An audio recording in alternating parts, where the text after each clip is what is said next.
नमस्कार बच्चों, आज हम कक्षा 9 के लिए एक नया विषय लेकर आए हैं व्याकरण में शब्द और पद। शब्द और पद इसी वर्ष से कक्षा 9 के पाठ्यक्रम में जोड़ा गया है। ये कक्षा 9 के लिए नया है। शब्द और पद में जो प्रश्न आता है वो है कि शब्द की परिभाषा बताते हुए इसके कुछ उदाहरण दीजिए, या फिर पूछा जाता है कि पद किसे कहते हैं, तो पद की परिभाषा देते हुए आपको इसके उदाहरण देने हैं। कई बार प्रश्न आता है कि शब्द और पद में क्या अंतर है, इसे दिखाते हुए इसके उदाहरण दीजिए। तो इस तरह से आपको शब्द और पद की परिभाषा याद करनी है, समझनी है, ताकि रटी हुई नहीं समझी हुई परिभाषा हम एग्जाम में लिख सकें। तो आइए देखते हैं शब्द और पद। शब्द की परिभाषा: एक या अधिक अक्षरों से बनी हुई स्वतंत्र सार्थक ध्वनि को शब्द कहते हैं। और मैंने आपको पहले भी वर्ण विच्छेद पढ़ाया था, तब शब्द की परिभाषा बताई थी कि शब्द एक या एक से अधिक अक्षरों के, अक्षर यानी स्वर और व्यंजन, एक या एक से अधिक अक्षरों के मेल से बनने वाले स्वतंत्र और सार्थक ध्वनि को शब्द कहते हैं। इसे हम समझकर यूँ भी लिख सकते हैं कि स्वर और व्यंजनों के सार्थक मेल से बनने वाले को शब्द कहते हैं, या फिर अक्षरों के मेल से बनने वाले स्वतंत्र और सार्थक ध्वनि को शब्द कहते हैं। तो इस शब्द की परिभाषा हुई एक या एक से अधिक अक्षरों से बनी हुई स्वतंत्र सार्थक ध्वनि को शब्द कहते हैं। सार्थक यानी जो शब्द बन रहा है उसका कोई सार्थक अर्थ निकलता हो, जैसे रा और मैं, राम, का मैं काम, कमल कमल, कलश कलश, विद्वान विद्यालय, कुछ भी शब्द हो सकता है, किंतु वो अक्षरों के सार्थक मेल से बना है, यानी उसका कोई अर्थ निकल रहा है। ऐसा नहीं है कि उसका अर्थ ना हो, उसे हम शब्द नहीं मानेंगे। तो अब हम देखते हैं शब्द के साथ साथ पद कि पद क्या है। तो अक्षरों के मेल से बनने वाले को हम शब्द कहते हैं, और जब ये शब्द किसी वाक्य में जब तक प्रयुक्त नहीं किए जाते, यानी जब ये शब्द वाक्य में प्रयुक्त नहीं किए जाते, यानी इन शब्दों से, ये शब्द हैं और इनसे जब तक कोई वाक्य नहीं बनाया जाएगा, यानी ये शब्द अपने आप में स्वतंत्र होंगे, तब तक ये पद नहीं कहलाएंगे। यानी वाक्य में प्रयुक्त किए जाते हैं तब तक ये स्वतंत्र होते हैं, और वाक्य में प्रयुक्त इन शब्दों का अस्तित्व स्वतंत्र न रहकर वाक्य में लिंग वचन कारक और क्रिया के नियमों से अनुशासित हो जाता है।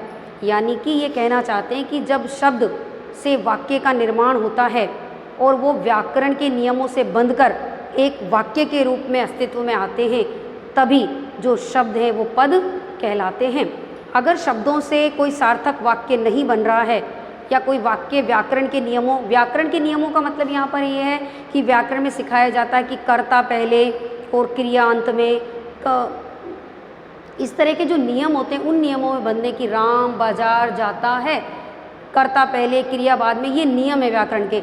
यानी जो शब्द है वो व्याकरण के नियमों में बंधकर जब किसी वाक्य का निर्माण करता है, तो उस वाक्य में प्रयुक्त हर एक शब्द अपने आप में पद कहलाता है। अगर उससे वाक्य का निर्माण नहीं हो रहा है, शब्द स्वतंत्र हैं, स्वतंत्र अस्तित्व में हैं, तो वे पद नहीं कहलाएंगे। अर्थात पद की जो परिभाषा हुई वो ये हुई कि वाक्य में प्रयुक्त शब्द ही पद कहलाते हैं। यानी जो शब्द हैं जब तक उनका वाक्य में प्रयोग नहीं होगा तब तक वो पद नहीं कहलाएंगे। यानी वाक्य में प्रयुक्त शब्द ही पद कहलाते हैं।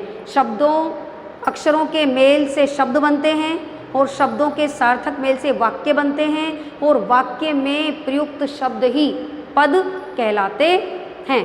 पद का उदाहरण आप दे सकते हैं, जैसे शब्द का उदाहरण है राम, काम, कमल, कोई भी शब्द हो सकता है। उसी प्रकार से वाक्य का उदाहरण है राम बाजार जाता है, और इसमें पद हैं राम बाजार जाता है, यानी अलग अलग ये क्या हैं, पद के उदाहरण हैं। किंतु ये शब्द जब वाक्य में बंध जाते हैं तो ये पद कहलाते हैं।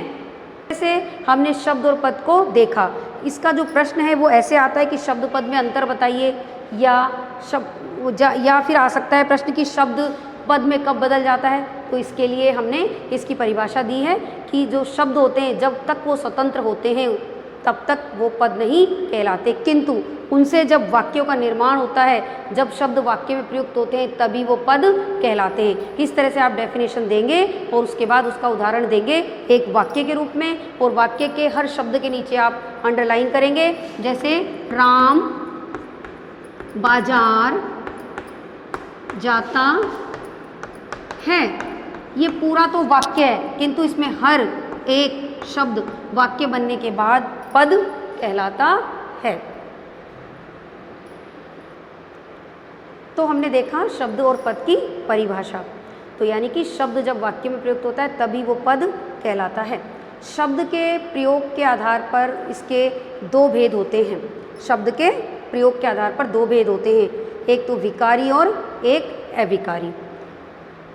जब ऐसे शब्दों का प्रयोग करके कुछ वाक्य में विकार उत्पन्न होता है तो ये विकारी शब्द कहलाते हैं, जैसे बुढ़ापा, सोना, दौड़ना। और विकारी शब्द के चार भेद होते हैं, संज्ञा, सर्वनाम, विशेषण और क्रिया। अविकारी शब्द यानी वाक्य में ये ऐसे शब्द होते हैं जिनके प्रयोग से कोई विकार उत्पन्न नहीं होता, ये एज इट इज़ बने रहते हैं, तो इन्हें अविकारी शब्द कहते हैं। इनके भी चार भेद होते हैं अविकारी के, क्रिया विशेषण, समुच्चय बोधक, संबंध बोधक और विस्मय आदि बोधक। तो हमें इस टॉपिक में केवल इतना ही जानना है कि शब्द, पद और वाक्य की परिभाषा, पद किसे कहते हैं, इनके उदाहरण, और शब्दों के कितने भेद होते हैं। शब्दों के दो भेद होते हैं और वे कौन कौन से होते हैं। तो आज के इस टॉपिक के बाद आप इन तीनों की परिभाषा याद करेंगे, यानी शब्द, पद और वाक्य की परिभाषा याद करेंगे, इनमें अंतर को जानेंगे और इनके उदाहरणों को सीखेंगे।